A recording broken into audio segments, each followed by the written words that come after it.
if you look at for example, the coverage of China in the Western press or in remarks by Western officials, in particular U.S. officials, they often refer to China as the biggest, or top challenge or biggest threat to the U.S. existence. How do you understand that kind of allegation or criticism?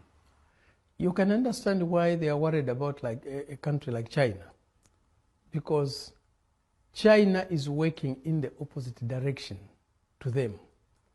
China is working to free other people and free itself from being plundered, from being humiliated. This is the country that the USA is a country that has thrived, survived, prospered from slave trade, cross-Atlantic slave trade. They enslaved the Africans for centuries. They plundered the resources of Latin America, the resources of Africa, the resources of Asia. They plundered even the resources of Europe. This is the country, if plunder today, exploitation of other people is removed, the USA will not be the powerful country that it is today.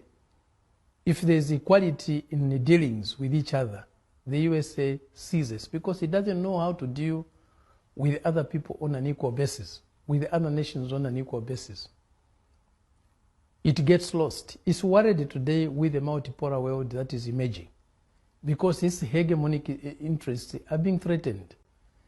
It's not China per se. It's the interests of the Americans that are being threatened with a world that is more equal, that is more fair, that is more just.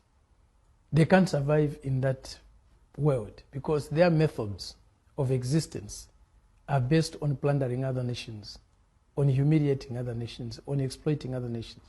Well, a related question, I would cite is, the Chinese efforts to broker, basically a peace deal for Saudi Arabia and Iran to resume their diplomatic ties. And then you see the Chinese efforts to create some conditions for peace or for ceasefire between Russia and Ukraine in this Ukraine crisis.